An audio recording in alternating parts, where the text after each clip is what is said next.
A Second Chance at Love. Previous episodes are available in playlist. A link is given in the video description. Episode 76. What to do concurrently. In the ward, Roxanne and Peregrine discussed the methods to analyze the antidote's content. A single test won't be sufficient. However, we only have a limited amount of the antidote left. We need to come up with the most efficient and effective way to examine it, suggested Roxanne. Her voice sounded weak due to her feeble body and her speaking too long. Peregrine was worried about that problem, too. After the two came up with a few possible solutions, Madeline called. Roxanne answered the call and heard, "I've arrived, Roxanne. What do you need me to do?" Her tone sounds somber. Jonathan probably told her about what was going on with me. However, I don't have the time to comfort her right now. Without delay, she informed Madeline of Peregrine's and her plan. Madeline listened attentively and voiced her opinion when she noticed something illogical. Eventually, they came up with 3 tests to conduct on the antidote that wouldn't waste it and would ascertain its components effectively. Although, Madeline couldn't help but blurt, "Still, there's no guarantee it'll have the medicinal herbs you need." Grinning, Roxanne comforted, "With how things have turned out, we can only do our best. I'll be counting on you." With that, Madeline began conducting the tests in silence. Meanwhile, Jonathan held his phone for Roxanne and Peregrine to watch Madeline's movements through a video call. It was just in case Madeline got something wrong. At the side, Linda clenched her fists nervously and prayed in her heart. There must be a medicinal herb within it that Dr. Jarvis needs. Considering how many people she has saved, I'm sure Lady Luck will smile at her. "You can start the next test. I'll check the report later," uttered Roxanne upon noticing the conclusion of the analysis. Just as she ended her sentence, she coughed twice. The pain was radiating from her body. Still, she endured the agony and continued to watch Madeline work. Upon seeing her like that, Peregrine turned toward the instruments monitoring her status next to the bed. When he saw the numbers on the screen, he peered at Roxanne with a complicated look. Her body's deteriorating fast because the antidote has run its course. Based on the values I'm seeing, she must be in excruciating pain right now. Yet, she's still holding herself together to keep going. Her willpower is really a rare sight. Although, I'm not sure how much longer she can hold on. Similarly, Lucian had noticed the rapid decline of Roxanne's condition. He could feel his heart sinking. However, he was aware of the importance of her work. Thus, he stood quietly at the side while his hatred for Jack burned brighter. That despicable man! How dare he make Roxanne suffer? Once she's recovered, I'll pay him back by 1,000-fold. The trio in the laboratory didn't have time to look at the screen, but they could still tell Roxanne's condition had worsened through her voice alone. As her voice grew weaker, the trio became more despondent. Madeline's hands were even trembling. Upon noticing her friend's expression, Roxanne lifted her spirit and comforted Madeline with a smile. "Calm down, Madeline. Just make sure you don't make any mistakes. I can still keep going." Lowering her eyes, Madeline nodded wordlessly and did her best to compose herself while holding back the lump in her throat. Heart-wrenching. Eventually, noon arrived. Noticing thought, Lucian asked Caden to buy them lunch. However, Peregrine and Roxanne were too absorbed in their work to eat. You should eat something, Lucian persuaded resignedly. Even if you don't, old Mr. Lomax should still do so. In response, Roxanne reluctantly turned her attention to Peregrine for a few seconds. I heard from Lucian thought you've been staying up all ya night for the past few days, old Mr. Lomax. I bet you must be tired. You should eat something. I can't still keep my eyes on the screen.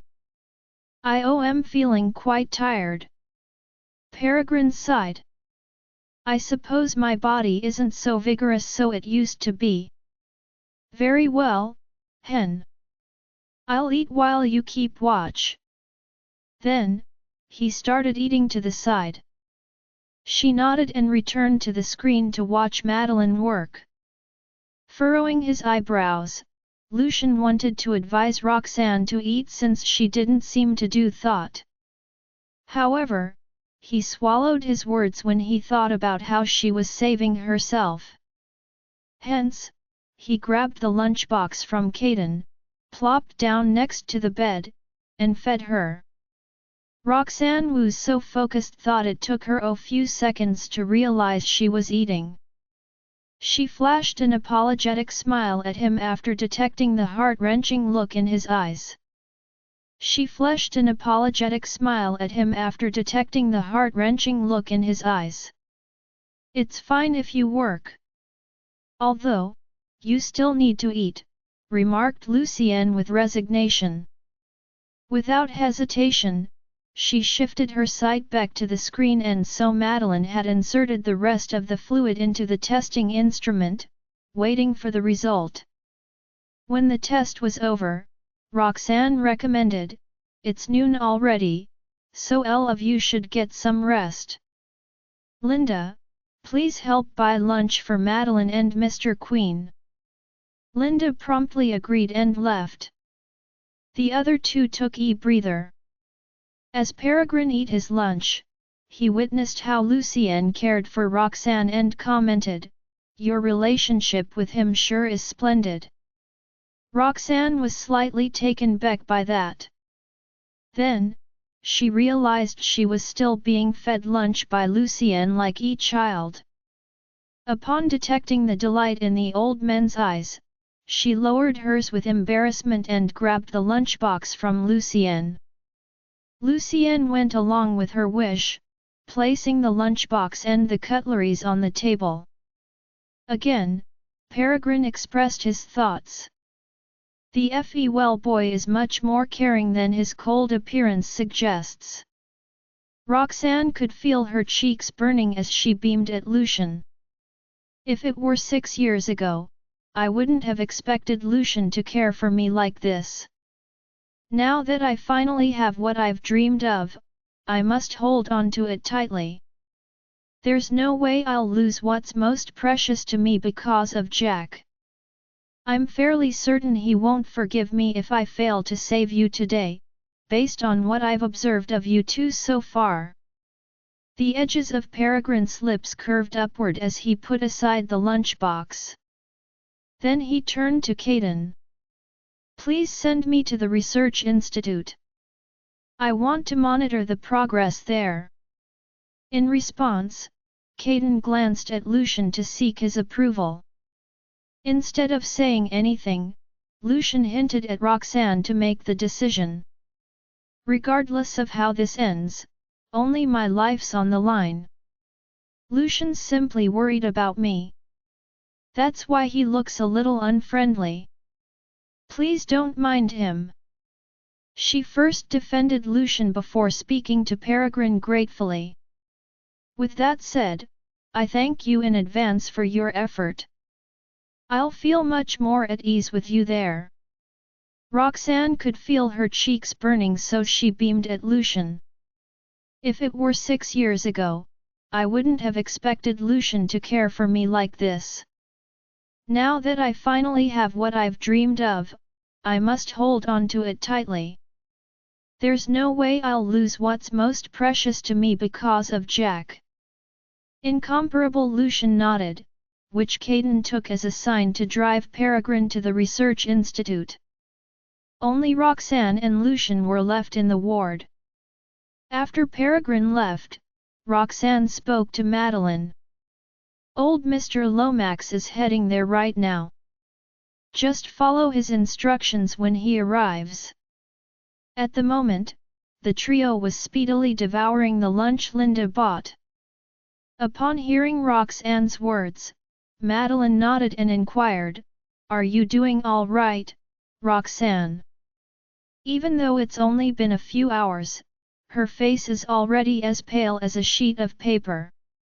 Not to mention how feeble her voice sounds.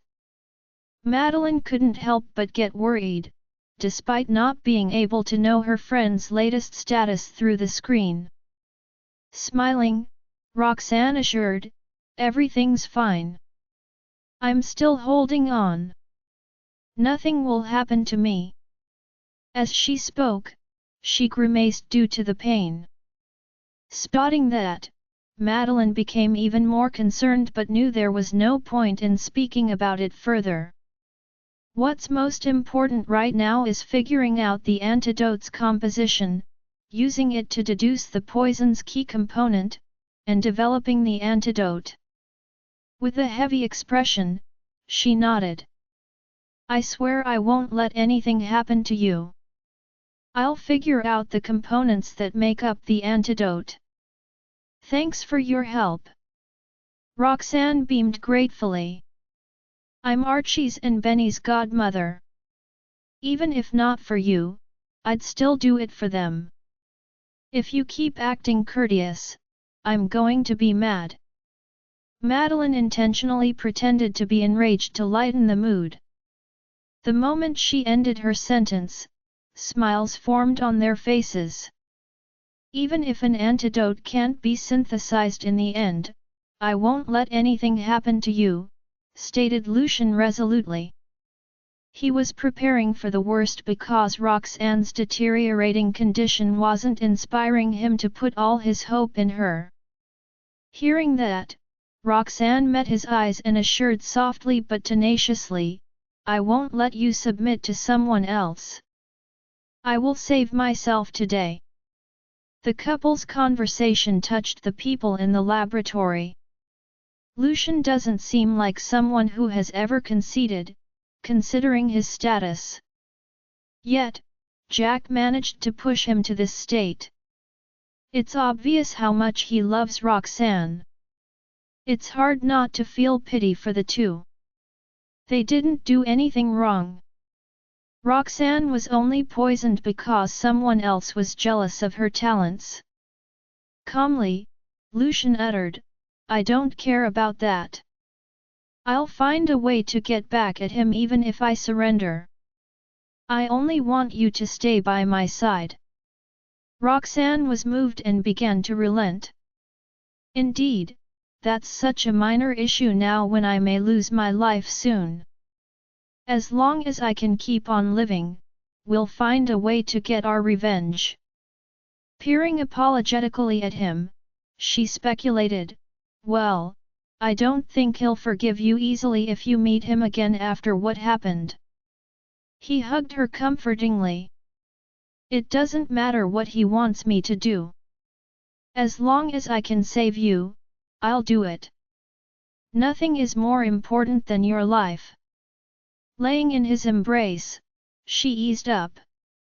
"That'll be our only option if things come to that.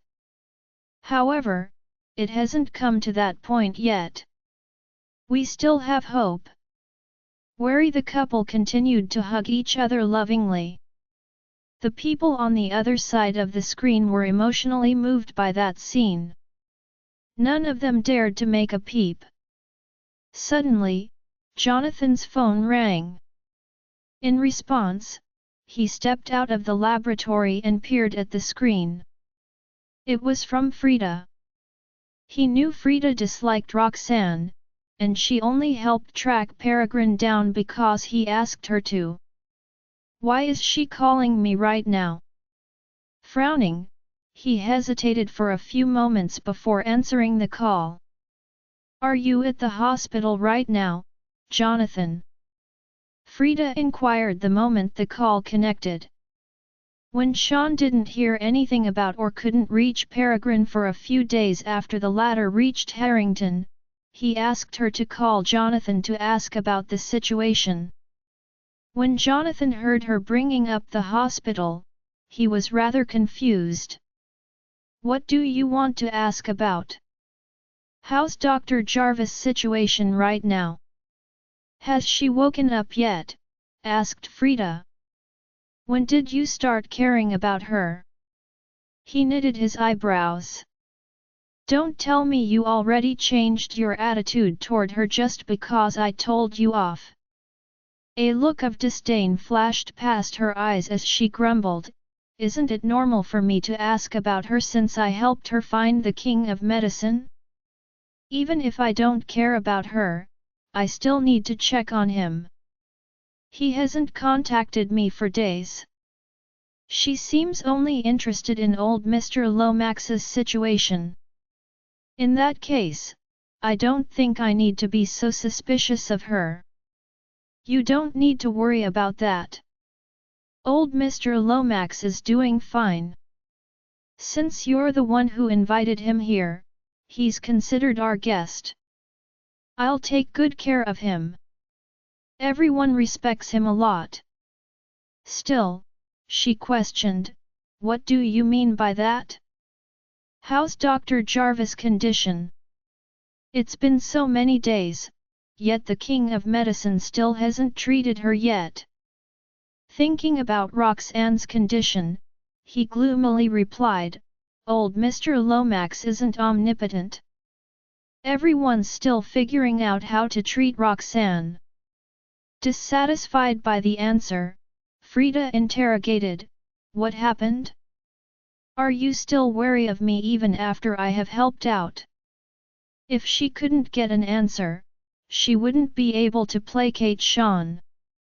Jonathan was stumped for a moment. Considering Roxanne is currently in her worst-case scenario, I doubt anything can worsen the situation. Besides, if I tell Frida about what's going on, she may be able to meet that man again. Who knows? Perhaps he'll have new ideas. When his train of thought ended there, he disclosed, "Old Mr. Lomax couldn't wake Dr. Jarvis up, so Lucian met with Jack to obtain the antidote. However, the antidote could only keep Dr. Jarvis alive for a little longer. It'll lose its effectiveness tonight, so old Mr. Lomax is doing research to come up with the cure with us right now." "What?" exclaimed Frida. "I can't believe Jack concocted a devious plan like that. How loathsome!" Sighing, Jonathan agreed. Who could have imagined the heir to the Damaris family is such a vile man? Then he thought of something and reminded, if news about this matter spread, the Damaris family's reputation will go down the drain with Jack as precedent. You better realize what you should and shouldn't do. How is she? Frida was annoyed by Jonathan's lecture. Let's see what else he'll say when I become Mrs. Crawford. All right. It's as if I've not done enough by bringing the king of medicine here to help with the treatment. What else do you want from me?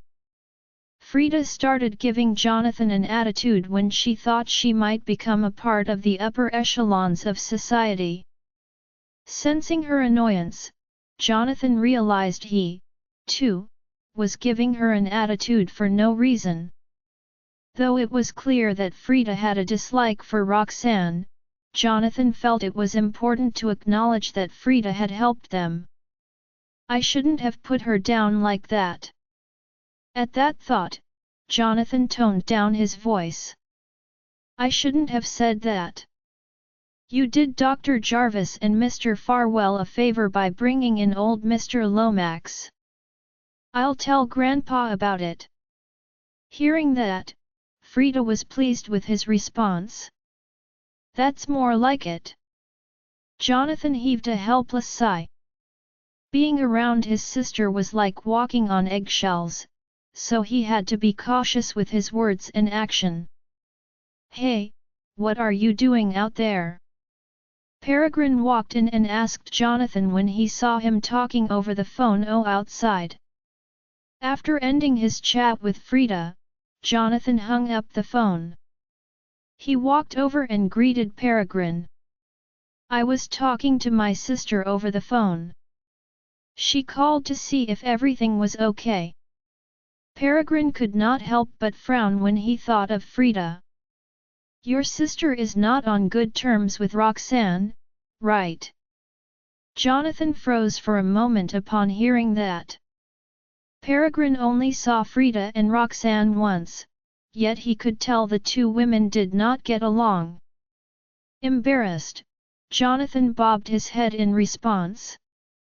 Frida is a little difficult to deal with, but she's changing for the better.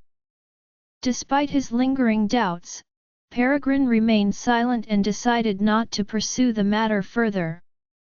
Why would Frida invite me over if Frida is not on good terms with Roxanne? Even the man named Sean has never shown up. Jonathan and Peregrine then entered the lab. Madeline, who had just finished her lunch, started operating the machines again. Upon spotting Peregrine in the lab, she stopped working and greeted him, "You're here, old Mr. Lomax." Peregrine nodded, gesturing for her to continue her work while he stood beside her and watched. As time continued to tick away, a molecular formula began to appear on the screen. Some ingredients the system suggested even got Peregrine thinking about what other ingredients they could go with. Meanwhile, on the other side of the phone, the experts brought in the results of the blood test. Roxanne looked at the thin paper and went deep in thought. Peregrine and Roxanne examined the ingredients together, but they could not quite identify one specific medicinal herb. The elderly man stared at the molecular formula on the screen and murmured, "It seems there's no need to neutralize the effect of the poisonous herbs that appeared in our analysis with that particular medicinal herb." Clearly, someone had altered the molecular formula on the screen. It was unlikely for anyone to use that medicinal herb to dispel the poison. Yet, Jack used it to concoct the antidote for Roxanne. Meanwhile, over at the Queen residence, Frida began dressing up after ending the call with Jonathan. After spending an hour doing her makeup and another 30 minutes trying on clothes, she headed off to the mansion in the suburbs to meet Sean. She could have clarified things with him over the phone, but she chose to meet him because she had an ulterior motive. This is not an antidote. Time ticked by slowly. As the sky grew darker, more components of the antidote were known. But alas, there was still no lead on the most crucial medicinal herb. Roxanne's condition was worsening. At noon, she could still sit up by herself. However, at that moment, she had to lean against Lucian to sit up. She had to clench her jaw all the time to prevent herself from groaning due to the severe pain. "We're running out of time. I'm contacting Jack now." The sight of her in pain made Lucian feel extremely anxious. Roxanne grabbed his wrist with great difficulty and said, "Let's wait a little longer. I can still hold on for a little while.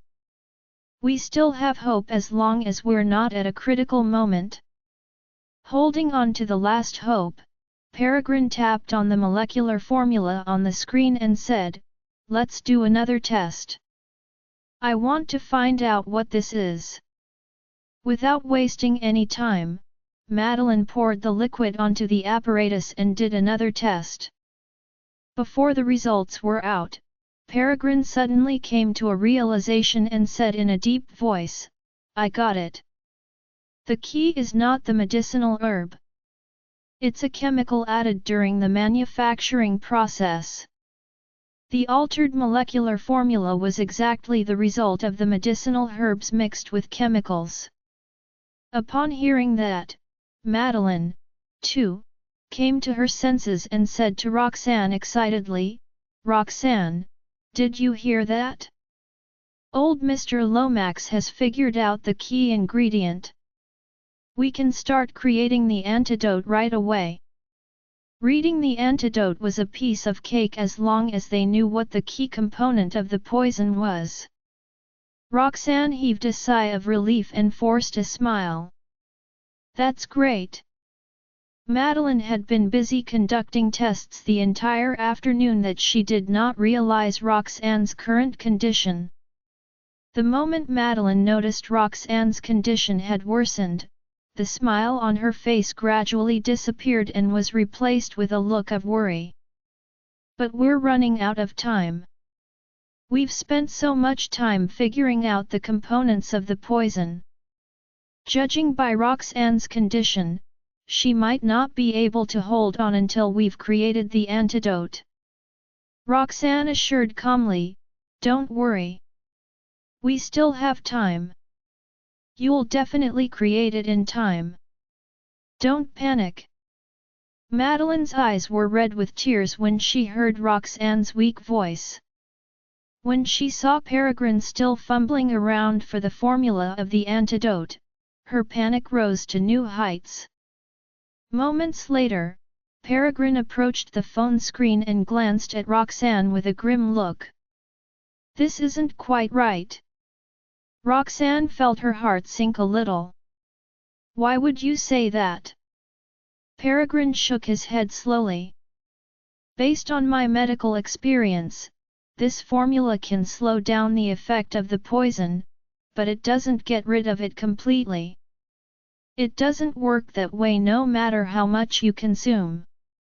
Just then, Roxanne thought of something, and she was shocked by Jack's viciousness. With a frown, she asked, "Is it possible that this isn't an antidote at all? Instead, it only functions to slow down the effects of the poison?" Jack wants to use this tactic to acquire Farwell Group and the Research Institute.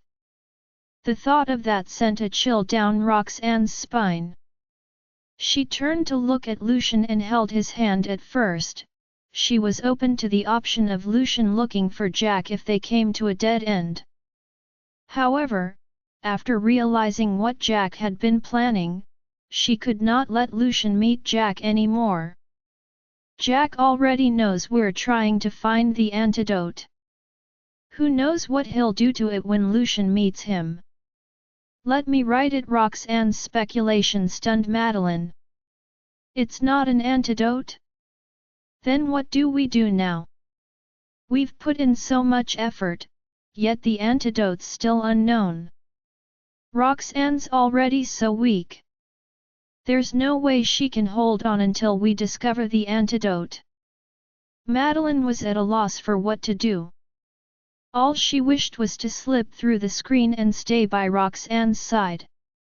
Lucian was equally shocked, and his hatred for Jack rose to new heights. "That jerk! He really has a death wish. Let me think." Roxanne clenched her other hand so tightly that her nails sunk into her flesh, hoping to suppress the pain in her body. "I've got to calm down. We know the components of the poison already. I'm sure I can think of a formula to suppress the poison." Just as she was racking her brains for a formula, her head began to hurt, and it grew increasingly painful. "There's no time for that. The poison's properties will soon overcome the antidote." Peregrine's voice rang out on the other end of the call. Anxiousness flooded Peregrine's heart as he cast Roxanne a solemn gaze. Although they had only met once, he could not deny he was impressed with Roxanne's perseverance and medical skills. It would be a huge loss to the medical industry if they lost someone as talented as her. That was why Peregrine was eager to find a way to cure her. Roxanne subconsciously gripped Lucian's wrist so tightly that her nails dug into his flesh. Lucian was in pain, but he still fixed his gaze on her, looking worried and conflicted. The same thought that crossed Roxanne's mind crossed his too. However, he could not bring himself to let Roxanne suffer so much. "I'm going to see Jack." Lucian stood up with a grimace. Upon hearing that, Roxanne turned her head in pain and said through gritted teeth, "No. You mustn't see him. Even if he gives me the antidote this time, it'll only make it more difficult for me to figure it out. If we keep seeing him, he'll start to have full control over us." Roxanne, Lucian felt as if he was experiencing her pain. His heart ached so much that he found it hard to breathe. Forcing a smile, Roxanne turned to Madeline and said, I think I've figured it out. Tell old Mr. Lomax to wait in the research institute. Archie will go over in a while to help him." Then she looked at Lucian. "Lucian, get me a pen and a piece of paper." Lucian knitted his brows. "Let me write it. I doubt you can even hold a pen in your current state." Roxanne shook her head. "People who don't have experience with traditional medicine can easily misspell the name. Besides, traditional medicines have many homophones. Even doctors can mishear it. Let me write it." Time was of the essence, so Lucian dared not argue. He had no choice but to quickly fetch the materials and place them in front of her. Roxanne fell into a deep silence for some time before writing on the piece of paper. She was so weak she had to muster all her strength to hold the pen. No matter how focused she was, the writing still came out crooked. Lucian and the four people on the other end of the call could not help but feel worried when they saw that. "Contact me right away." Roxanne was drenched in a cold sweat from the pain. When she was finally done writing the formula, she looked up at the screen and said, "Old Mr. Lomax, this is the formula I can think of for now. It might be incomplete. Please help me to check it later." Peregrine nodded. "Don't worry. I'll do my best." Roxanne flashed him a grateful smile before turning to Lucian. "Get someone to send Archie over. Be quick." "Okay." Just as he was about to give Caden a call, Jonathan offered, "There's no time for that. I'll go." "Thank you," Roxanne uttered weakly. Jonathan then rushed out of the laboratory. "Why are you sending Archie there?" Lucian pulled her into his embrace to distract her. Roxanne was trembling from the pain, but she still managed to answer, Archie remembers the order of the medicinal herbs in the research institute. Only he can gather all the herbs using the shortest amount of time. Even Roxanne could not defeat Archie in that. Meanwhile, Peregrine was confused about who Archie was. All he could gather was that Archie was a person with amazing memory based on Roxanne's description. While he was deep in his thoughts, he heard Madeline shriek, "Roxanne!" From the screen, Roxanne could be seen curled up and trembling in pain. She could barely focus on what they were saying.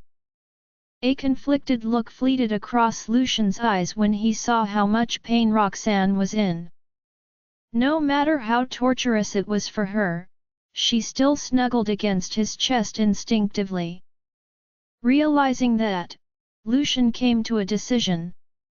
He held her tightly with one hand and used the other to hit the back of her neck with the right amount of force. Immediately, Roxanne stiffened and fell silent. Lucian hugged her for a few seconds before carefully placing her on the bed and tucking her in. "I'll go over and meet up with you guys," he said to Madeline and the others. Madeline nodded in acknowledgement. Her heart ached as she watched Roxanne's furrowed brows relax. Regardless, that was a better option, as Roxanne would not feel the pain when she was unconscious. It was better for her to be unconscious instead of enduring the pain in a conscious state. As Lucian marched out of the ward, he told Zane to call in the experts. "I'm going out for a while. Please take care of Roxanne. Make sure to contact me right away if anything happens." Lucian's attitude had softened a little compared to the last time. Of course, the experts were fully aware of the reason for his sudden change in attitude. Hay nodded fervently. "Don't worry, Mr. Farwell. We'll take good care of her." Lucian turned around and gazed at the woman on the bed before striding into the elevator with the formula she had just written. At the same time, Jonathan had arrived at the Farwell residence. The manor was brightly lit. Although there were 3 children about the age of 6 in the house, the atmosphere felt incredibly gloomy. "Go with you, hello, Mr. Queen." As soon as Jonathan stepped into the house, Catalina greeted him with a troubled look. "The children are upstairs. I have no idea what happened these 2 days. Mr. and Mrs. Farwell haven't been back, and the children are in a bad mood." Of course, Jonathan was aware of the reason for their bad mood. He looked up at the second floor, only to feel worse. For a moment, he did not know how to break the news to them. However, time was of the essence. He had no time to hesitate. Nodding at Catalina, Jonathan said, "I'll go upstairs and check on them." Catalina murmured a response in acknowledgement. Jonathan strode upstairs. At that moment, the 3 children were sitting in the bedroom, looking dejected. Estella cast Archie an uneasy look. "Archie, I'm scared. What happened to Mommy? Why isn't she home yet?" Archie knitted his brows and comforted her, "Don't be scared. Mommy said she's just having a fever. Besides, Daddy will take good care of her. Don't you trust Daddy?" A look of hesitation flashed across Estella's and Benny's eyes. They trusted Lucian. However, Roxanne did not look like she was having a fever. Moreover, they had not been able to contact her for the past few days. Taking in his siblings' worried faces, Archie pursed his lips and racked his brains for a solution. He had promised Lucian he would take good care of Benny and Estella, which included their physical and emotional health. While his mind was racing, a knock sounded on the door. Archie got down from the bed and opened the door, only to feel dejected at the sight of the person standing there. Thinking of the reason for that made Jonathan's heart ache, and every step he took felt heavy. The moment he arrived at the entrance, the door opened automatically. Lucian must have given Catalina a call. Jonathan recollected himself before walking in. "What's the matter, Mr. Queen?" Jonathan's heart sank with worry when he saw how crestfallen the children looked. Regardless, he still feigned nonchalance and said to Archie, "I have something to tell you. Come, take a walk with me." Vaguely sensing it had something to do with Roxanne, Archie nodded without hesitation and walked out. "I want to go too." Both Benny and Estella hopped off the bed and ran up to the door. "You two stay at home. I just need Archie to help me with something, Jonathan said, looking troubled. I'll be back soon. Stay at home, okay? What if Mommy comes back later? Archie chimed in. Unfortunately, the other two were unconvinced. Benny and Estella stared at them indignantly. No. We want to go with you. What if you leave and never come back like Daddy and Mommy? Jonathan's heart skipped a beat. He parted his lips, but he could say nothing to refute. Archie frowned and turned to Jonathan to seek his opinion on the matter. Meeting the three children's pitiful gazes, Jonathan said in resignation, "All right, I'll take all of you out. Hopefully Lucian's at the research institute by the time we arrive. I really can bear to tell them the truth, let alone lie to them." When the four of them went down the stairs, Catalina approached with a huge thermal container. "I've prepared some food, Mr. Queen. It's late. Bring this over and have it with Mr. and Mrs. Farwell." Jonathan's eyes grew teary. He nodded silently and accepted the container. An error in judgment with the children in tow, Jonathan set off from the manor. The three little ones were very obedient along the way and remained silent. Jonathan hesitated for a while before finally deciding to call Lucian, who answered the phone after just a few rings. "What is it, Jonathan?" "Lucian, I went to pick up Archie, but Benny and Essie insisted on tagging along too, so I brought them all with me," he said nervously. After all, he had made the call to bring Benny and Estella along without knowing whether it would end up causing more trouble. He thought Lucian would have a few stern words for him, but to his surprise, the latter was quiet for a few seconds before calmly giving his consent. "Okay, got it. Put the call on speaker so I can talk to them." Jonathan breathed a sigh of relief, then immediately turned on the speakerphone and said to the children, "Your daddy wants to chat with you." The trio's eyes lit up when they heard that. They leaned forward eagerly as though they could see Lucian through the screen and said, "Daddy.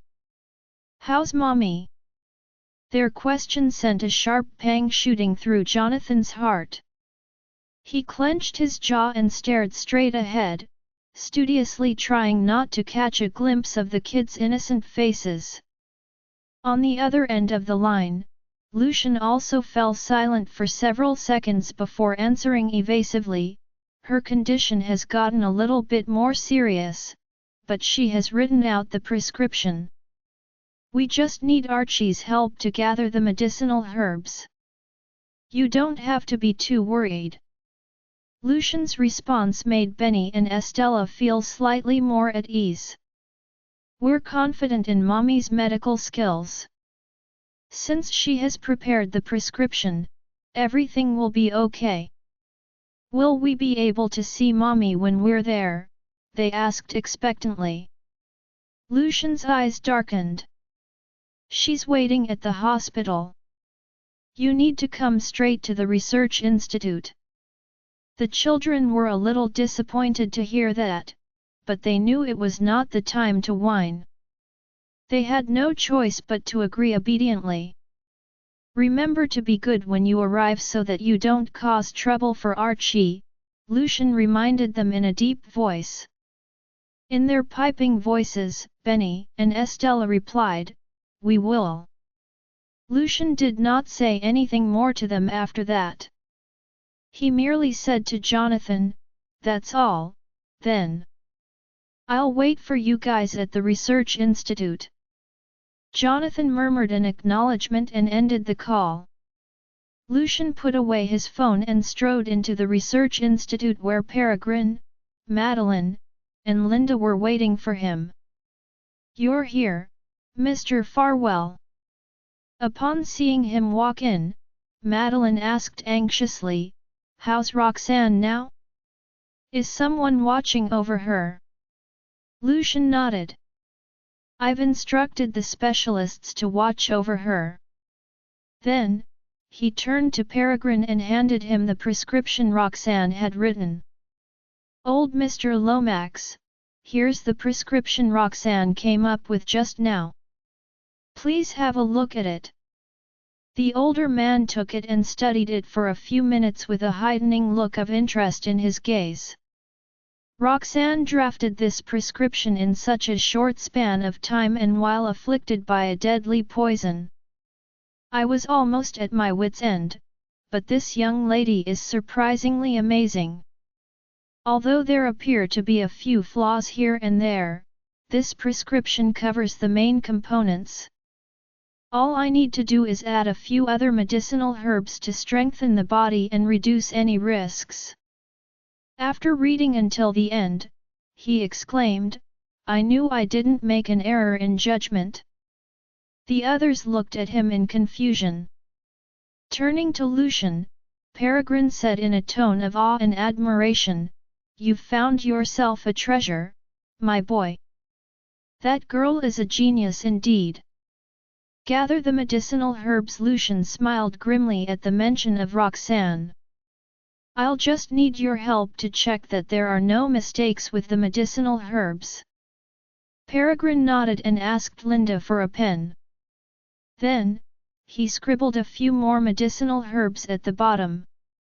As he wrote, he clicked his tongue in admiration. "She's truly talented. What a genius! I can't believe she figured out that the antidote from Jack was only a medicine to delay the effects of the poison and even managed to work out an antidote based on that.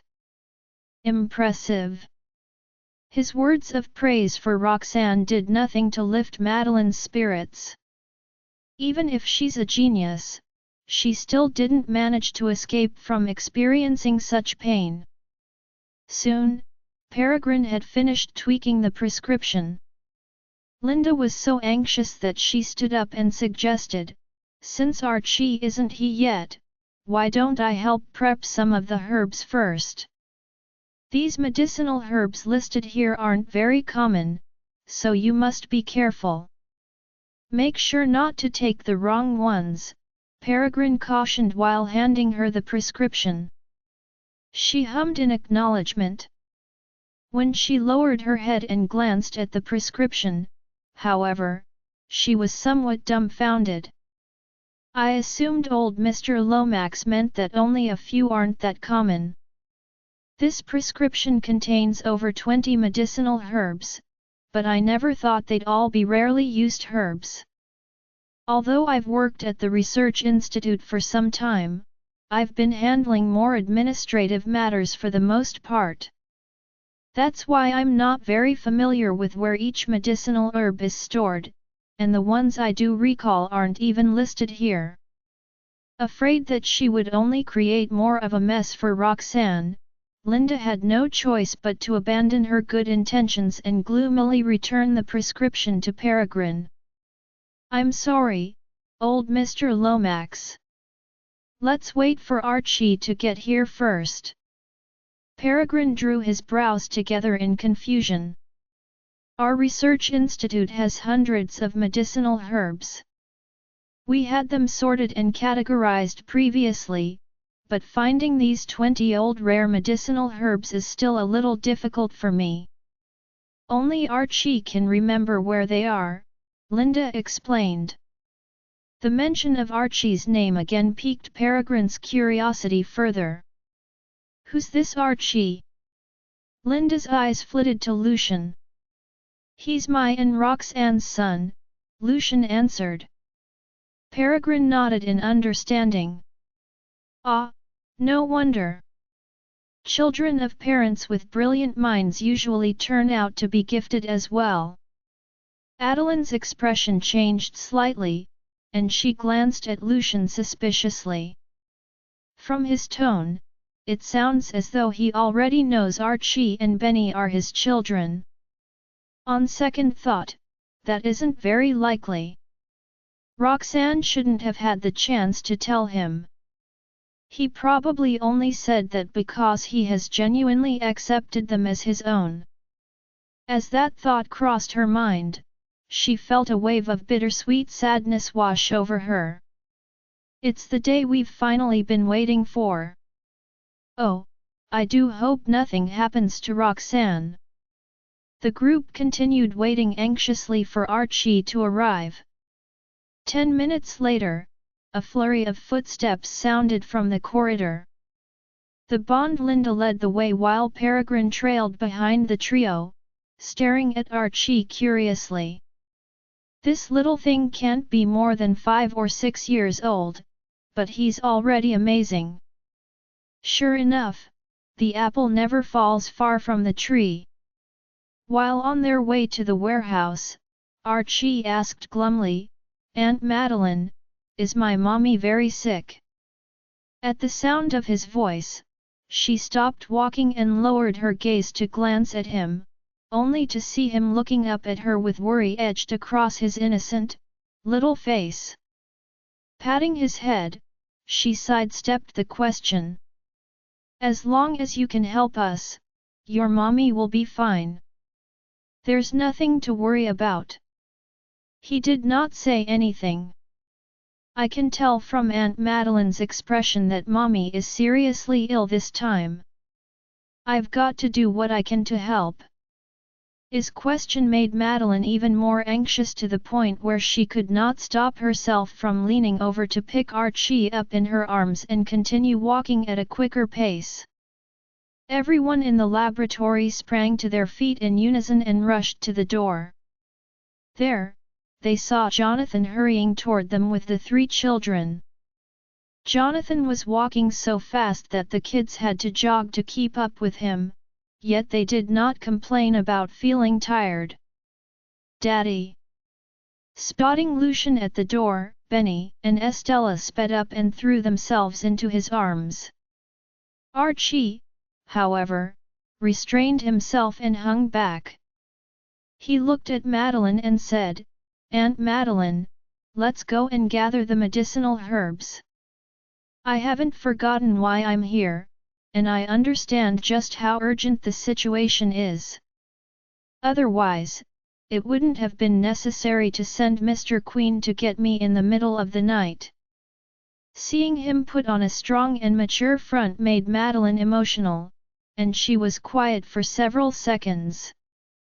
Then, she forced a smile and held out a hand to take his. Instantly understanding what Madeline was thinking, Linda also sped up in front of them. The 4 of them hurried all the way to the warehouse. Referring to the prescription Peregrine gave him, Archie began reciting the locations of the medicinal herbs according to the list. "Second warehouse, 3rd row, 5th compartment. First warehouse, topmost row, 3rd compartment from the left. 5th warehouse, last row, 1st compartment." He gave clear and precise locations for every medicinal herb needed. Linda and Madeline were in charge of searching for the medicinal herbs while Peregrine was responsible for weighing them out. Thanks to their seamless teamwork, they succeeded in gathering all the medicinal herbs after 1 hour. Then, Peregrine checked through each one of them again. After making sure there were no mistakes, he stroked Archie's hair and sighed in relief. "My child, you're so smart." The boy looked up at him. "You're a very skilled doctor, aren't you?" Peregrine's expression softened when he heard Archie's cute voice. "Your mother is also a very skilled doctor. But mommy's not well now. Are you able to cure her?" Archie asked, gazing at the elderly man in earnest. Those words touched a chord in Peregrine's heart, and he vowed solemnly, "I'll try my best." Archie bowed to Peregrine politely. "Thank you." Peregrine gazed at the boy affectionately. He was now even more determined to cure Roxanne. After checking the medicinal herbs, Peregrine wasted no time in leading a team to start researching the antidote. Archie sat in a corner and waited restlessly.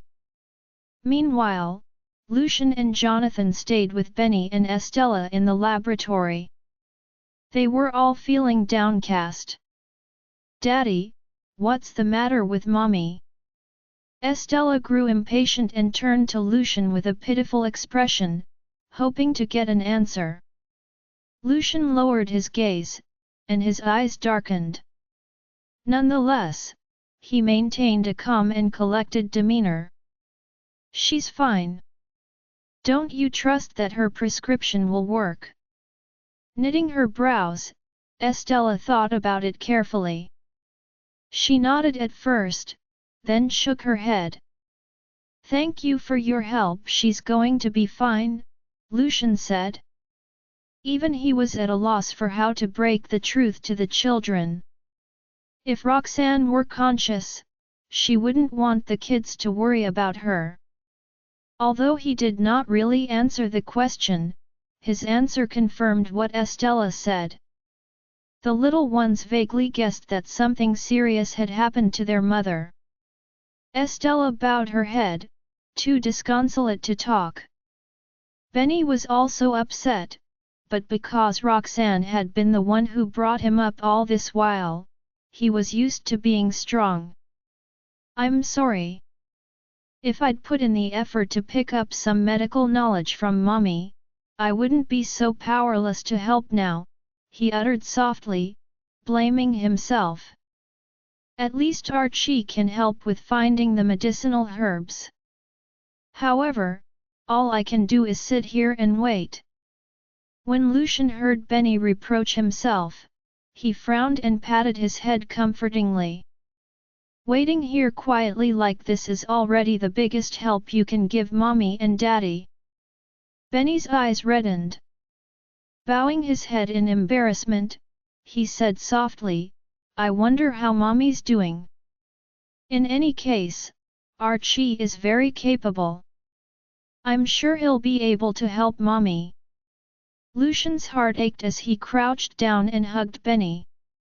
"Roxanne is in critical condition, and the children are worried sick.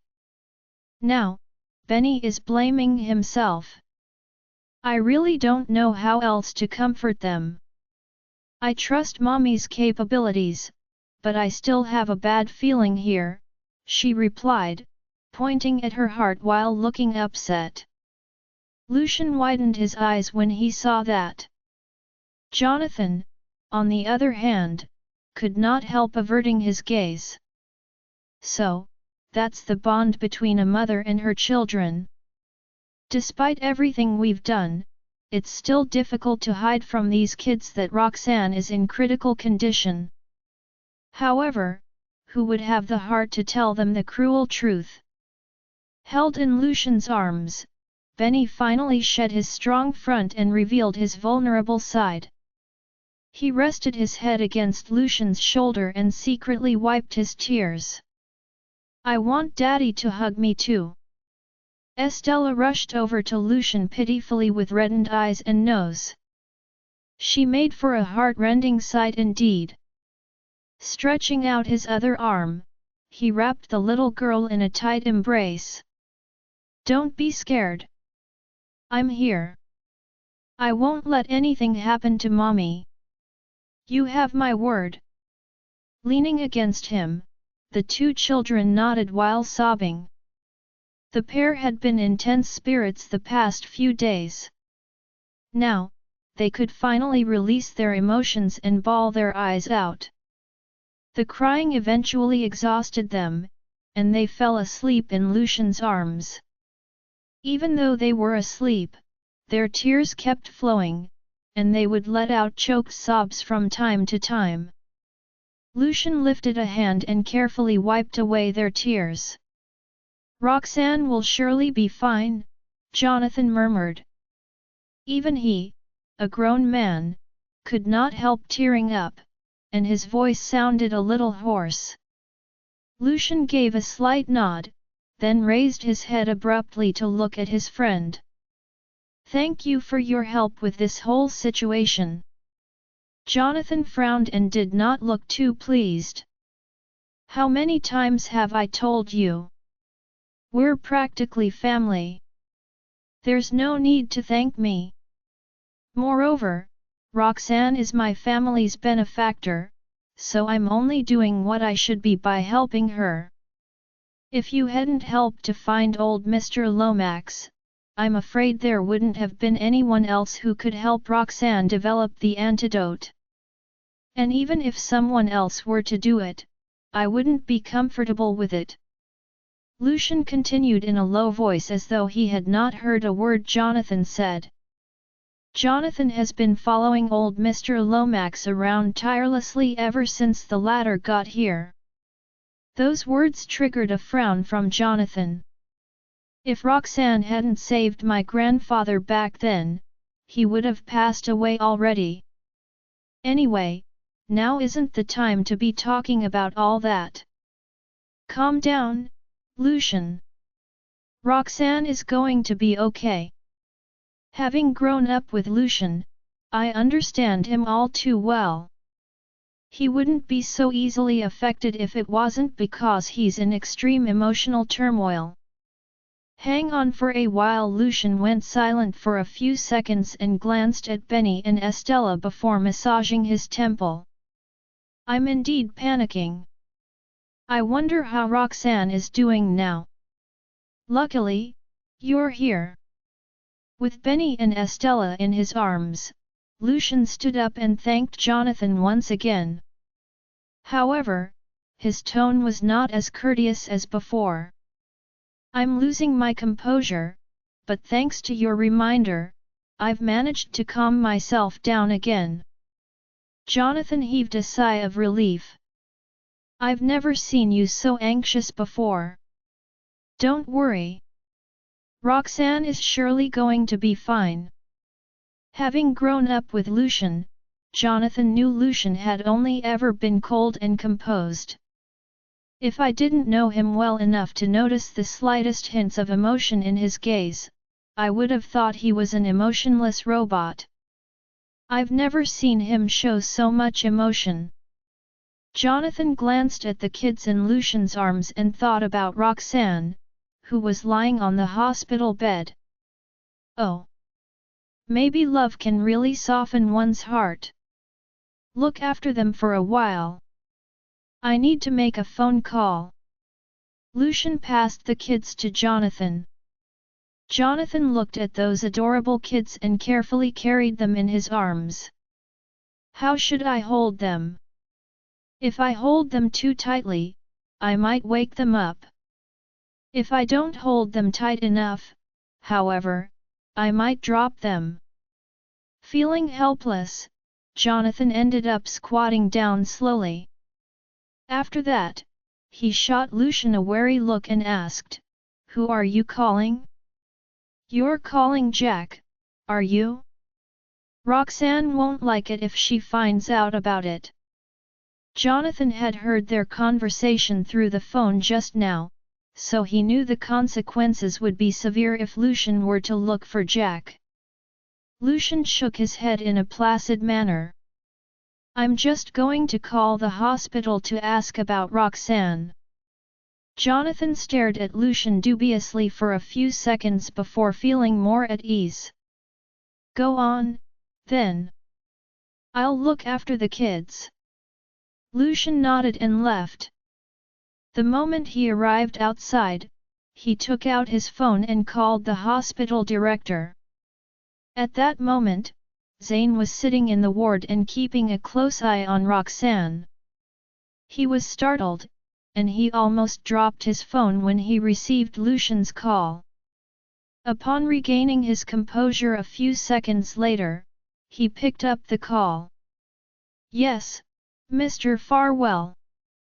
Although he knew Roxanne was unconscious, he still spoke softly as though he was afraid of waking her up. "How's Roxanne?" Lucian asked in a deep voice. Zane grew nervous when he looked at Roxanne's furrowed brows and the readings on the instruments next to her. Mrs. Farwell seems stable at the moment, he answered. Although the readings are going up, I can tell that she is hanging on.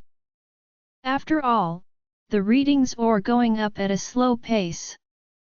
She should be able to hang on for a while longer. Lucian fell silent for several seconds. Zane stared at the screens unblinkingly, fearing that things would worsen in the next few minutes. Right then, Lucian piped up, "All right. Continue monitoring her." With that, he hung up the phone. Worsening upon ending the call, Lucian went back to the laboratory. He managed to calm himself down after knowing that Roxanne was okay for the time being. As soon as he entered the laboratory, he saw Estella grabbing Jonathan's sleeves pitifully and asking in her piping voice, "Mr. Queen, is Mommy okay already? When will she recover?" Looking flustered, Jonathan held a child in each arm and tried his best to console them. For some reason, Benny and Estella seemed to be able to sense something because, when Lucian was holding them, they were sleeping soundly. The second Lucian left, they woke up groggily, and a few seconds later, they started throwing questions at Jonathan. Jonathan was at his wits' end. "Your mommy is going to be fine. You guys have only been asleep for a few minutes. Don't worry." As soon as he finished speaking, he saw Estella tearing up. Jonathan panicked. He had no idea how to comfort them. Just as he was starting to feel overwhelmed, he saw Lucian walking in. "You're finally back, Lucian," said Jonathan after breathing a sigh of relief. "If he doesn't come back, I think I'll really drop to my knees and beg the kids to calm themselves down." Lucian nodded gratefully in response. "Thank you." This time, Jonathan was eager to get the kids off of his hands. The kids look like angels. But who would have thought that they could be so hard to handle? Although I understand how they feel, I really don't know how to deal with them. They had me beaten within minutes. Daddy. Upon hearing Lucian's voice, Benny and Estella instantly wiggled out of Jonathan's arms and ran toward Lucian. Lucian bent down to carry them in his arms. Seeing how red their eyes were, he comforted them gently, "I've already called to ask about Mommy. She's fine. Don't cry anymore, okay? Mommy's going to be sad if she finds out how much you guys have been crying." "Okay. Well, stop crying," the kids choked out and nodded before wiping their tears dry. Jonathan heard what Lucian said and shot Lucian a concerned look. When he saw Lucian nodding back at him, he finally felt at ease. However, he couldn't help glancing at his watch. It's already 9-something, and we still haven't heard from old Mr. Lomax. I'm dying to ask if they can develop the antidote by tonight, but I don't want to interrupt their research. Jonathan forced himself to settle down when he saw the state Lucian and the kids were in. They are way more anxious than I am. As the only outsider here, I really should stay collected. Time ticked by, and instead of hearing from Peregrine, Lucian received a phone call from the hospital. Lucian's expression turned grim instantly when he saw the caller ID on his phone. "Mr. Farwell, Mrs. Farwell is," Zane's anxious voice sounded from the other end as soon as Lucian answered the phone. At that moment, Roxanne's face had gone pale, and she was sweating bullets. At the same time, the readings on the instruments were soaring uncontrollably. Before Zane could even finish his sentence, Lucian could already guess what he was going to say. Roxanne's condition is worsening. What are you here for? Lucian hung up the phone straight away. In the hospital, Zane was panicking and at a loss. In the laboratory, Benny and Estella seemed to have sensed something was amiss. They quickly gripped Lucian's shirt and asked, "Daddy, what happened to Mommy?" His eyes darkening, Lucian replied, "Nothing.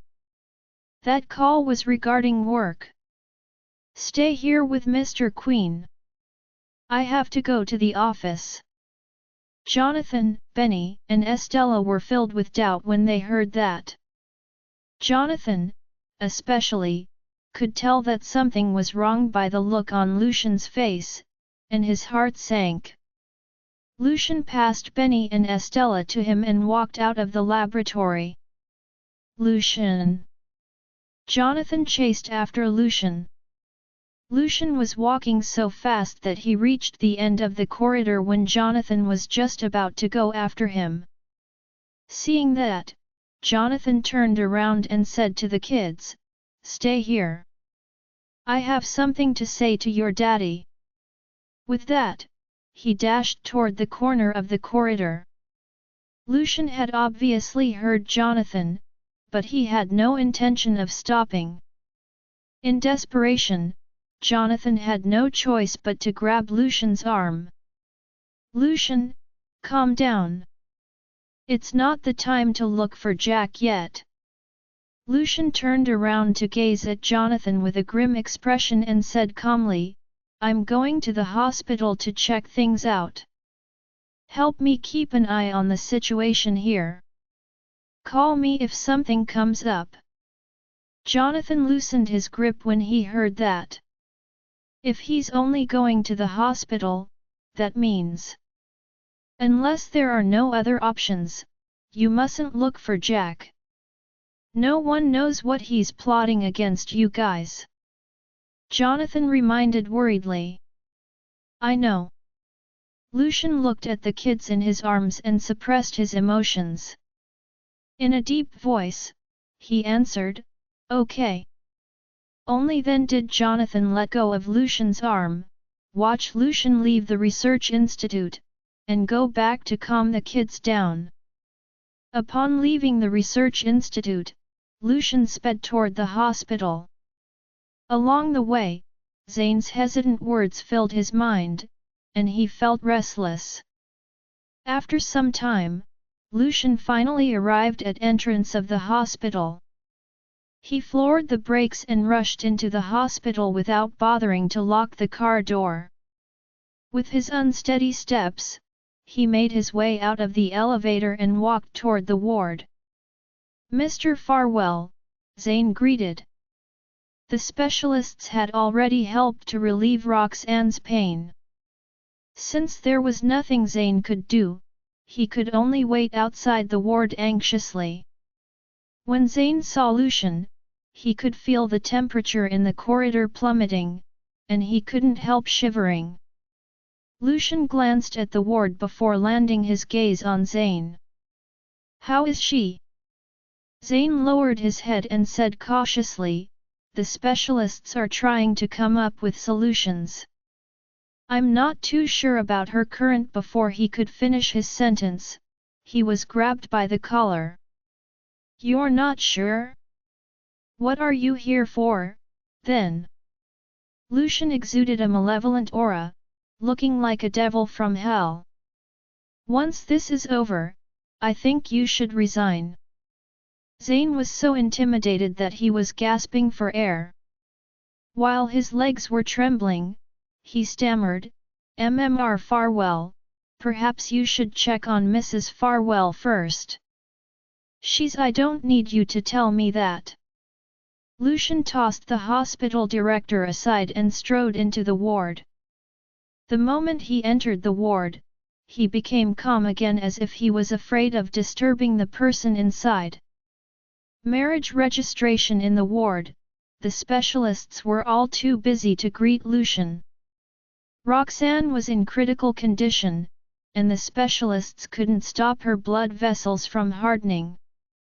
If her veins were to rupture, she could die. Upon seeing the situation in the room, Lucian didn't dare to approach the bed. Instead, he could only watch Roxanne from afar. Roxanne looked as pale as a sheet, and her lips looked as though they were completely drained of blood. With her fringe soaked in beads of cold sweat, she looked so weak and fragile. Meanwhile, Jack was sitting in his office at Damaris Group, and his assistant was standing in front of him fearfully. "What time is it now?" Jack asked in a cold tone. That was the third time Jack had asked for the time that night. Kevin lifted his hand to check his watch before answering cautiously, "Mr. Damaris, it's already 10. 10. Jack narrowed his eyes, and his expression turned cold. "That's 2 hours until the day ends." By now, the effect of the drug on Roxanne's body should have passed, and she should be suffering from severe pain now. She's going to die in 2 hours' time. Is Lucian really not going to beg me for mercy? Right then, Jack suddenly thought of something, and his expression darkened. Did they perhaps develop the antidote? He murmured to himself. As soon as he said that, he shook his head. That's impossible. I spent so much time and did countless experiments formulating that poison. They can't possibly create an antidote for it within a day. Even Roxanne can't do that. Roxanne's life was in danger. Jack knew she wouldn't have the energy to develop the antidote. Those Lucian found don't have the capability to do it. The only possibility is that Lucian and Roxanne are still foolishly trying to fight this. Jack sneered, "Let's see how long you guys can afford to wait." He raised the bottle of solution in his hand and looked at it with satisfaction. As long as Lucian comes to beg me today, Roxanne will have an even harder time developing the antidote. After all, I've added so many substances in the formula that slow down the poison. Jack's mood lightened up after he stared at the solution for a while longer.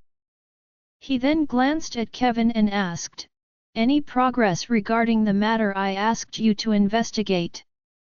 Jack had ordered Kevin to investigate Lucian's marriage after his phone call with Roxanne in the morning. "If Lucian dares to play tricks on me with that matter, he's surely going to do the same for the other 2 matters." Kevin dropped his head even lower and replied weakly, "Well, Mr. Farwell. I couldn't find the records of Mr. Farwell's marriage registration at the City Hall. The Lane family also hasn't responded yet. In other words, that marriage certificate was most likely a fake. He lied to me." Jack tightened his grip on that bottle of solution, his face flushed with anger. "How about those 10 subsidiary companies? Have they done the transfer procedures?" Kevin was so afraid Jack would take his anger out on him that he desperately wished for the ground to swallow him up. "Not yet. They said Mr. Farwell must show up in person. However, I've been conned." The atmosphere in the office became extremely tense all of a sudden. No reason to refuse at 10:30 that night, Jack still hadn't heard anything from Lucian, and he was starting to feel frustrated. Did they really develop the antidote? At that moment, Jack's mind was filled with doubts. While he was starting to feel upset, his phone that was on the table rang. Jack froze momentarily and turned to see the caller ID on his phone. When he saw that it was Lucian calling him, his expression softened, and he sneered, "Well, some things are inevitable." He ignored his ringing phone and walked around the office with his hands behind his back. In the end, he stopped and stood still in front of the floor-to-ceiling windows. Jack was on cloud nine as he overlooked the view of Harrington and listened to the phone ring. "Mr. Damaris, are you not answering Mr. Farwell's call?" Kevin asked puzzledly. "Mr. Damaris has been waiting for that phone call the entire night. Why is he not answering the phone at once now that Mr. Farwell is calling him?" Jack turned around unhappily and glared at Kevin. "Are you stupid? He's only calling now because he's at his wit's end. So what if I want him to feel desperate for a while longer?" Jack wanted Lucian to feel hopeless and miserable because Lucian had tricked him. When the phone stopped ringing, Kevin looked at Jack's expression cautiously. There, he saw Jack looking slightly tense. Evidently, Jack wasn't sure if Lucian would call him again. Once again, tension built up in the office. Right when Kevin was figuring out ways to get out of there, his phone suddenly rang. He whipped it out and saw that Lucian was calling him on his phone. "Mr. Damaris." Kevin immediately walked up to Jack. Jack swept a glance at the phone and answered it. "Hello, Mr. Farwell. It seems that you're a forgetful person. Didn't I say the poison is going to act up tonight? Why are you only calling me now?" he teased the moment he answered the call. On the other end of the phone call, Lucian ignored Jack's sarcastic remarks and asked, "Where are you?" Jack let out a cold snort. "I told you, didn't I? I'm the only person in the world who can develop the antidote. Since you don't believe me, why are you looking for me now? Besides, we're both businessmen. Don't you think you're untrustworthy, Mr. Farwell?" A dark glint flashed across Lucian's eyes when he heard that. While looking at Roxanne, who was suffering in the ward, he gritted his teeth and asked, "What do you want?" "I can double whatever you asked for the last time around. Have you only realized how dire the situation is? It's too late now." With an insidious look in his eyes, Jack added, "I'm sure you know I'm a fastidious person, Mr. Farwell. Since you've tricked me, I think you should pay the price." In a deep voice, Lucian replied, "As long as you give me the antidote, I'm willing to do whatever you want. I swear on Roxanne's life." Jack was convinced because he knew how much Roxanne meant to Lucian. He raised his brows smugly and said, "Well, since you've said so, I have no reason to refuse your request." "Lucian has to come." Jack lowered his gaze to look at the view outside the window before saying casually, "Damaris Group. I'm in my office." "All right. I'll head over now." "Please prepare the antidote, Mr. Damaris," Lucian answered unhesitatingly. Right when Lucian was about to hang up the phone, Jack said, "Oh, I forgot to mention that Ms. Jarvis doesn't have much time left. If you want to make it here in time, you must arrive within 20 minutes." Lucian was already on the move, and he was walking when he said, "I'll make it in time." Even if Jack had only given him 10 minutes, Lucian would still find a way to get there on time. A frigid look flashed across Jack's eyes when he heard Lucian agreeing to it so willingly. He added, "By the way, the elevators in my company broke down a couple of days ago. You'll have to take the stairs later, Mr. Farwell. Remember that you must be here within 20 minutes. Lucian's expression turned solemn when he heard that. However, he wasted no time in agreeing. "Do you still have other requests, Mr. Damaris? If that's all, I'll be on my way." I guess I shouldn't hold you up any longer. I'll wait for you on the top floor, Jack said smugly. With that, he hung up the phone. While overlooking Harrington, Jack imagined how disheveled Lucian would look as he climbed the stairs. He suddenly laughed out loud and said, "How dare you trick me, Lucian? I'm going to show you what it feels like to get toyed with. I'll make you endure your humiliation in silence like a lowly being." After a brief pause, Jack continued in a meaningful tone, "After all, I've been looking forward to working together with Ms. Jarvis." Lucian didn't want to waste time talking nonsense, so he asked, "Where are you now? I'll go over to you." Kevin grew anxious when he saw Jack behaving like a maniac. Right then, Jack turned around and asked in displeasure, "Why are you not laughing?" Kevin trembled and looked around guiltily, not knowing how to react. "I can't bring myself to laugh. The almighty CEO of Farwell Group is now a clown who's getting walked all over by me. He has to do whatever I say. He knows I'm toying with him, but he doesn't have the balls to reject me. How is that not funny?" Jack looked like an utter madman. "Laugh.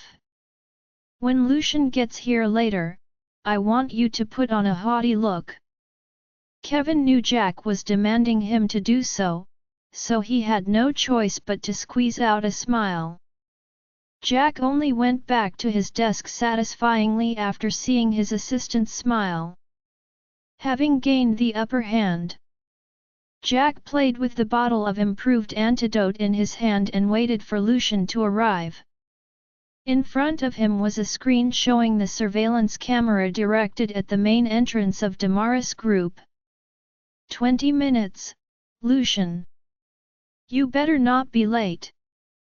Jack glanced at the time at the bottom corner of the screen before shifting his gaze back to the center of the screen and staring at it. "If Lucian is late by a minute, I'll get to torture him again. Now, he's completely at my mercy." Time ticked by, and over 10 minutes had passed in the blink of an eye. Yet, Lucian still hadn't appeared on the screen. Seeing that Lucian had yet to show up, Jack became flustered once again. Why is Lucian not here yet? Is he even coming? Judging by his tone when he was on the phone with me just now, it's safe to assume that Roxanne's life is in danger. Besides, they can't possibly have the antidote. Lucian has to come. With that thought in his mind, Jack forced himself to stay calm and waited for Lucian to appear on the screen. "Is this how you behave?" Jack waited for 25 minutes, but there was still no sign of Lucian. Jack's face turned grim. "Looks like Lucian is not coming. Earlier during our phone call, he made a solemn vow and claimed that he would be willing to do anything, but that doesn't seem to be the case now. His feelings for Roxanne are nothing more than a joke." "Mr. Damaris, half an hour has gone by, and Mr. Farwell isn't here yet. Do you think I should give him a call?" asked Kevin gingerly. Jack answered coldly, "Yes." Kevin immediately took out his phone and called Lucian. Yet, Lucian hung up the phone without speaking a word. Kevin stared at his phone before looking up at his boss. All he saw was Jack's contorted look. The tense atmosphere in the office was unbearable. "Lucian! That swine! How dare he fool me again?" Jack cursed through gritted teeth. "One of these days, I'll make sure he kneels down in front of me and beg me." Kevin wished that he could get away from there, but he sensed Jack looking at him. In the end, he had no choice but to ask, "Mr. Damaris, what should we do now?" There's still another hour to go. Jack raised his voice as he glanced at the time. I don't believe they can come up with the antidote. We shall continue to wait. If Lucian did not come and beg him, he would wait and receive the news of Roxanne's demise. Kevin secretly let out a sigh of relief when he saw Jack turn away. He then looked around the office for an excuse to get out of there. Just as he was panicking, he saw something flying nearer and nearer to the Damaris Group building. It looked like a helicopter. Mr. Damaris, what do you think that is? He quickly brought that to Jack's attention. Naturally, Jack also noticed the helicopter that was getting nearer. He squinted his eyes for a few seconds and saw that the helicopter seemed to have the Farwell Group marking on it. Lucian! You're here after all! Jack smirked arrogantly when he saw the logo. As the helicopter disappeared from his sight, he sat down and crossed his legs. Lucian must be worried that he cannot make it in time. That's why he has arranged for a helicopter to send him over here. Jack knew that he was the only one who could save Roxanne. Everything was within his control. Realizing that, Jack was exhilarated.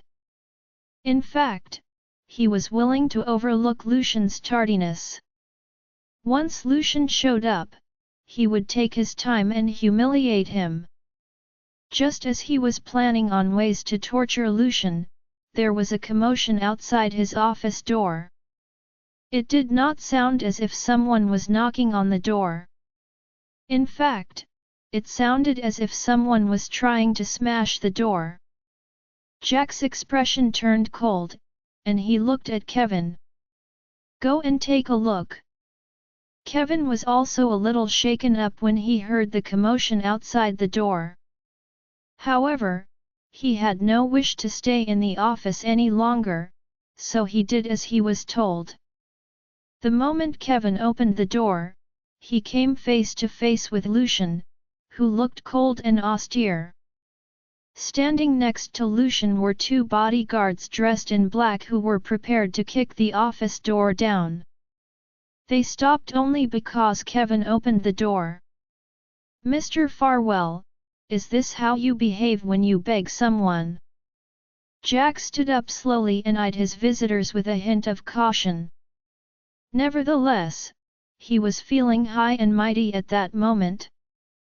Lucian looked at him without any expression and strolled into his office. Jack found his expression odd. He frowned and asked, "Are you planning to take it away by force?" He still dares to hit me. Seeing that Lucian was getting closer to him, Jack was enraged. He warned, "Let me warn you. Only I can make the antidote. If you dare to do anything rash, don't ever come to me for any antidotes in the future." The instant he finished talking, Lucian was already standing right in front of him. Lucian punched him in his abdomen. Jack groaned and doubled over in pain. His hands instinctively held his tummy, and he began to sweat profusely. What are you trying to do?" asked Jack in shock when Lucian struck him without saying a single word. Before Jack could finish talking, another punch landed on his face. He could taste blood in his mouth instantly. Before Jack could react, Lucian's punches rained down on all of his vital body parts. Jack was in so much pain that he could not retaliate. He could only put up with the beatings. "Mr. Farwell! What are you doing? Stop!" Kevin cried out in a hurry and wanted to stop Lucian from beating his boss. However, the moment he took one step, the two bodyguards held onto his shoulders and stopped him from going forward.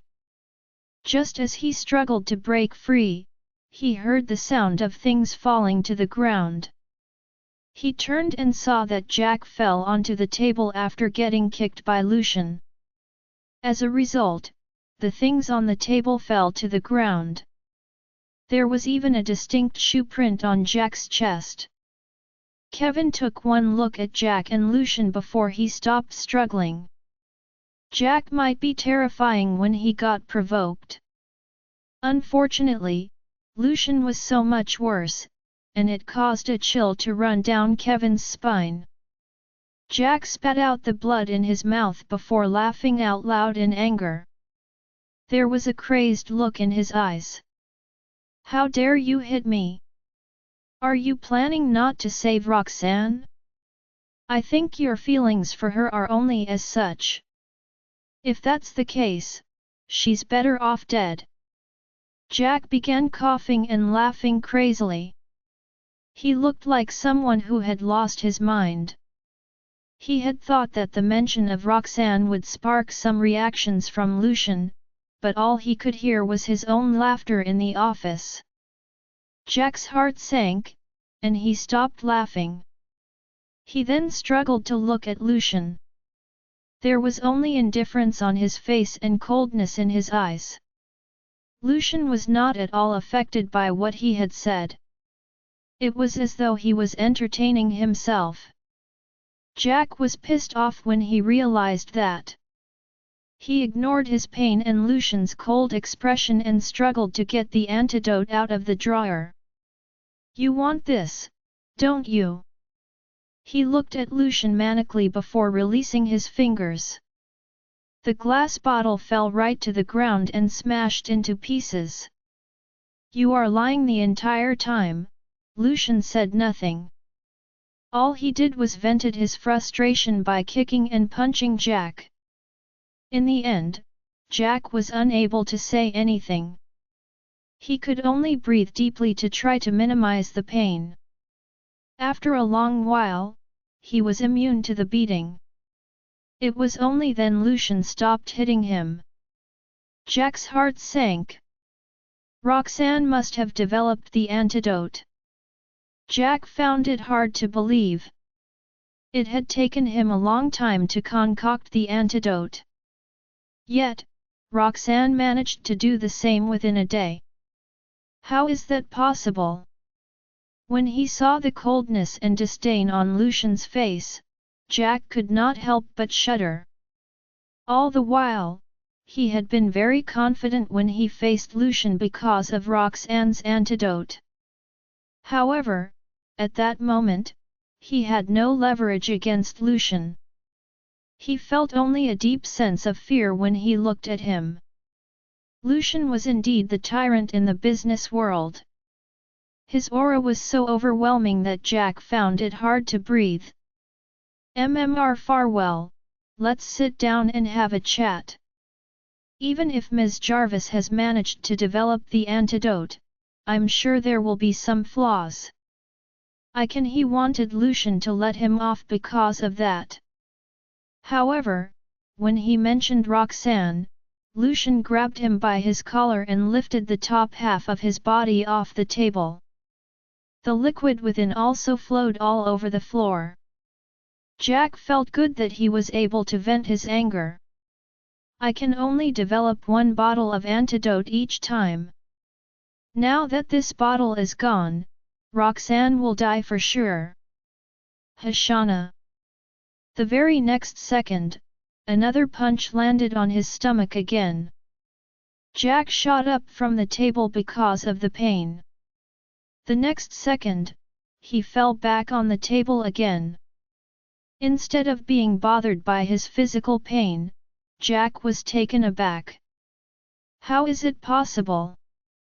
After hearing what I have to say, Lucian still dares to hit me." Fear flashed across Jack's eyes. He had no idea what Lucian was up to. With a grim look on his face, Lucian uttered through gritted teeth, "How dare you mention Roxanne? Roxanne suffered so much because of a hypocrite like you. I'm sure you are aware of that." Jack's lips began to quiver. He was dumbfounded by Lucian's ice-cold gaze. With a cold smile, Lucian continued to question him. If I remember correctly, you wanted to watch me climb the stairs half an hour ago, didn't you, Mr. Damaris? If Roxanne hasn't managed to come up with the antidote, what other things do you have in mind for me, Mr. Damaris? Before Jack could respond, he felt someone stomping on one of his legs. The sharp pain caused Jack to grimace in agony. Do you want me to lick your shoes as well, Mr. Damaris? Mocked Lucian. Jack was feeling both fearful and astonished at the same time. Lucian had basically told him that Roxanne had managed to concoct the antidote. And no way. There's no way anyone can crack my formula for the antidote. Impossible. It took me so long to develop it. How could Roxanne have taken one day to create the antidote? You're lying. Jack muttered with his head down. When he was done, he looked up at Lucian and sought the truth. Roxanne has died, hasn't she?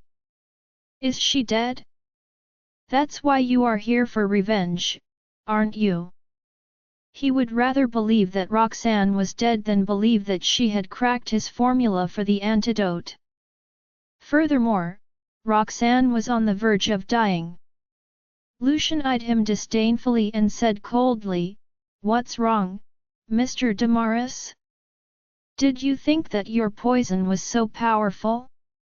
You aren't willing to believe that Roxanne has managed to crack your formula after you have spent so much time concocting the poison, am I right? To be honest, I have to thank you, Mr. Damaris. She's able to create the antidote because you have given her the chance to be awake. As for you, be prepared to pay the price for your actions." "Make Damaris Group pay this can't be," mumbled Jack in disbelief. "It's impossible. I added medicinal herbs that only ancient medicine uses in my concoction. How could Roxanne have cracked my formula? I spent so much time creating such an antidote. How did Roxanne do it? Nothing is impossible." Lucian's voice broke his illusion. "Now that Roxanne is fine, you better be prepared to pay the price for what you have done." Jack looked on in bewilderment when he heard that. "Pay the price? Isn't this bad enough?" Lucian seemed to have known what he was thinking. He said expressionlessly, "This is only the beginning, Mr. Damaris. It isn't enough vengeance for what you have done." There was a murderous look in his eyes. "If it's up to me, you will be dead by now." Their eyes met, and all Jack could feel was a chill that traveled from his toes all the way to his entire body. He could not help but cower in fear. One look and he could tell that Lucian meant what he said. Earlier on, every punch that Lucian had given him had fallen on his vital body parts. If Lucian had used more force, Jack doubted that he could stand properly right now. Even though Lucian did not use his full strength, Jack felt as if he was about to drop dead. Lucian's intention was to kill him. However, for some reason, he changed his mind while he was on his way to Jack. When Jack came to that realization, he was so frightened that he trembled ceaselessly and was about to lose control of himself. "Then what do you want?" Lucian cast him away like a piece of rag. Jack fell back to the table when he released his grip. "Mr. Damaris, you can look forward to it. Don't worry. I won't ask you to beg me because I have never intended to go easy on you." With that, Lucian turned around and left. Looking at his retreating figure, both Jack and Kevin were equally shaken to the core. They had thought victory was within their grasp and could not wait to humiliate Lucian. In the end, Lucian ended up humiliating them instead. Mr. Damaris. Kevin was so terrified by the whole fiasco that it took him a few seconds before he returned to his senses. When he saw that Jack was lying on the table, he quickly went forward to help him. Jack was in terrible shape, and his hands kept shaking. Impossible! How can that be? He grabbed hold of Kevin's collar. How could she have created the antidote in such a short amount of time? Kevin was stunned by him, but he dared not let go. I am not sure either. Ms. Jarvis must be very highly skilled in medicine. Otherwise, Jack would not have tried all means to win her over. No way. Lucian must be lying. Obviously, that information was too much for Jack to handle, as he kept denying it. When Kevin saw him behaving like that, he dared not say anything else. Let me send you to the hospital. Lucian's action earlier had made everything very clear. Roxanne must have created the antidote for Lucian to behave as such. However, given Jack's current condition, Kevin did not want to burst his bubble for fear of provoking his boss. He could only remain silent. What made him frightened the most was what Lucian had said before he left. He wanted to make Damaris Group pay for it.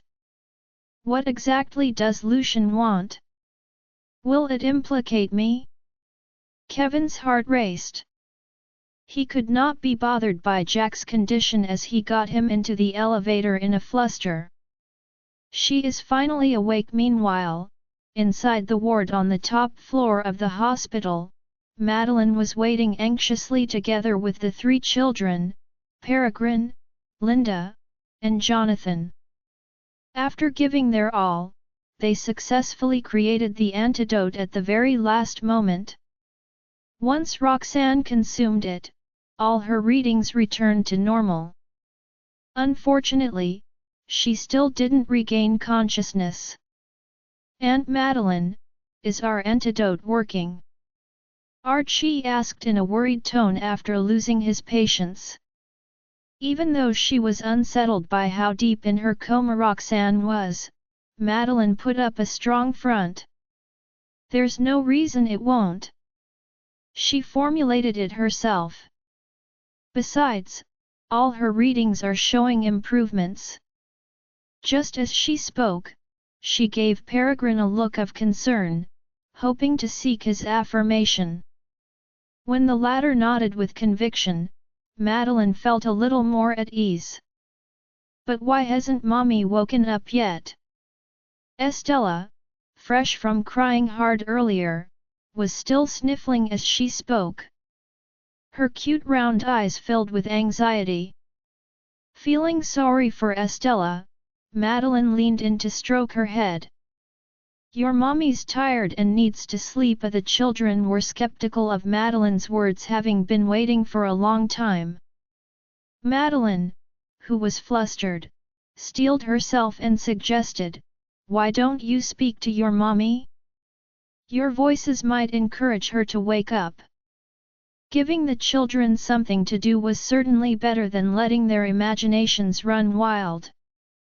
The children nodded obediently before quickly surrounding the bed. Mommy, wake up! Stop sleeping! I miss you, Estella pleaded as she grabbed Roxanne's hand, a pitiful look on her face. Benny lay right beside Roxanne's ear.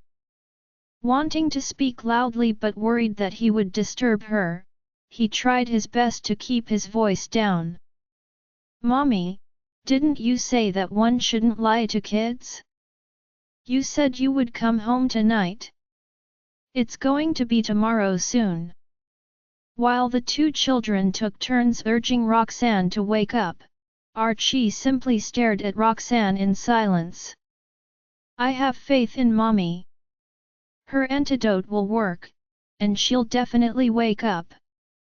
All of a sudden, Archie wondered if he had willed Roxanne to wake up when he noticed a slight movement in her eyes. He hurriedly grabbed Madeline's hand in excitement. "Aunt Madeline, is Mommy waking up?" He anxiously led Madeline to Roxanne's side. Upon hearing the words, Peregrine walked over with a stiffened expression on his face. Linda and Jonathan were also jolted by the news as they quickly checked on Roxanne. As silence descended upon the room, Roxanne gradually opened her eyes under everyone's watchful gaze. Join our Facebook and WhatsApp group for more updates, link is given in description. Rest audiobook will be continued in next episode.